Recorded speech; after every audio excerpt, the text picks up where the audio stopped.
Togan, Tree Maid, Count Corla. I suppose, look, I'm after listening to this debate for the last hour and a half, and like many fair-minded people, I try and digest it and, listen to the facts and listen to the counter-arguments that are being made. But I think that, I must say at the outset, I have to say that there's a lie being perpetuated here by many people on the opposition benches tonight and for the last number of months. And the lie is, that these caps on affordable houses, in my case in Cork City it'll be 450,000 and Cork County 400,000, are caps. I'm listening to opposition people over the last number of months perpetuate this lie that these caps are actual prices.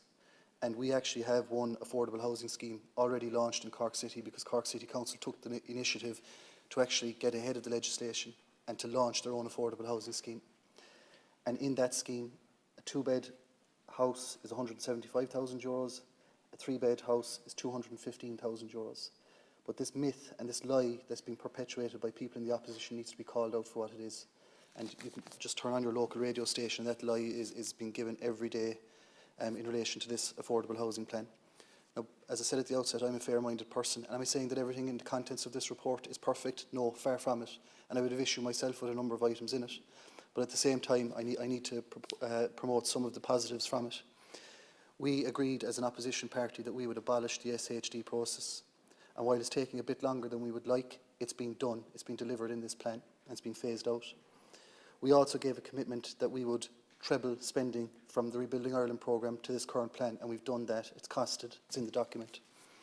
We've also provided for a new cost rental model, and fair enough, it mightn't be for everybody. It's certainly not for me as a person with a young family. I want to set my roots down, I want to stay in my locality and buy my own home. But a cost rental model is now being launched. Many of those homes are out in Dublin, have been announced in Dublin the last number of months, and they're coming to Cork as well shortly, with an announcement due in my own town of Glanmire.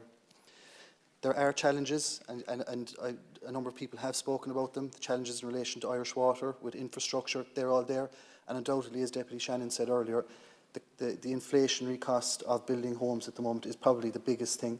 This is affordable housing a plan, and I suppose the great difficulty I would have, and this question I would have for all ministers in the department, is what the implications for those exorbitant costs currently will be in terms of our deliverability and the number of units we can deliver social and affordable.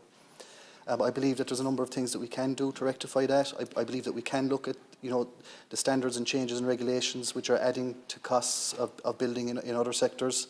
I give the one example of €56,000 for a water pump, and many people would be expected to retrofit these in the coming years. We could just as easily retrofit an oil heating system for €5,000. It's a fraction of the cost. And source that energy from biofuels, and sustainable.